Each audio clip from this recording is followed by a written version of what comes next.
ইন্দোনেশিয়ার সুমাত্রা দ্বীপে ঘূর্ণিঝড়জনিত ভয়াবহ বন্যা ও ভূমিধসে মৃতের সংখ্যা ৯০০ ছাড়িয়েছে। সরকারি তথ্য অনুযায়ী আচে প্রদেশ সহ সুমাত্রায় অন্তত ৩টি প্রদেশে এই দুর্যোগে এখন পর্যন্ত ৯১৬ জনের মৃত্যু হয়েছে। নিখোঁজ রয়েছে অন্তত ২৭৪ জন।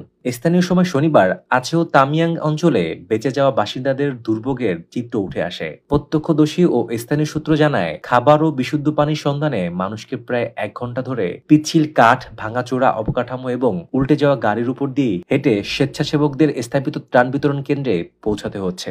রয়টার্সকে দেওয়া তথ্য অনুযায়ী সুমাত্রার উত্তর পূর্ব উপকূলে অবস্থিত এই অঞ্চলটিতে বন্যা ও ভূমিধসে সবচেয়ে বেশি ক্ষতিগ্রস্ত হয়েছে।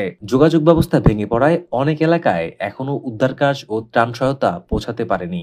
রয়টার্সের প্রতিবেদনে বলা হয়েছে, ত্রাণ কেন্দ্রগুলোতে স্বেচ্ছাসেবকরা পরিষ্কার কাপড় বিতরণ করছেন। পাশাপাশি একটি ট্যাঙ্কার ট্রাকে করে বিশুদ্ধ পানি আনা হয়েছে, যেখানে ক্ষতিগ্রস্তরা প্লাস্টিকের বোতলে পানি সংগ্রহ করছেন। এদিকে ঘূর্ণিঝড়ের প্রভাব শুধু ইন্দোনেশিয়াতেই সীমাবদ্ধ নেই। দক্ষিণ থাইল্যান্ড ও মালয়েশিয়াতেও একই ঝড়ে প্রাণহানির ঘটনা ঘটেছে। এসব দেশে মৃতের সংখ্যা প্রায় ২০০ জনে দাঁড়িয়েছে বলে সংশ্লিষ্ট কর্তৃপক্ষ জানিয়েছে। আঞ্চলিক আবহাওয়া দপ্তরগুলো সতর্ক করেছে, আগামী কয়েকদিন ভারী বৃষ্টিপাত অব্যাহত থাকলে পরিস্থিতি আরো অবনতি হতে পারে। ফলে নতুন করে ভূমিধস ও বন্যার আশঙ্কা রয়েছে।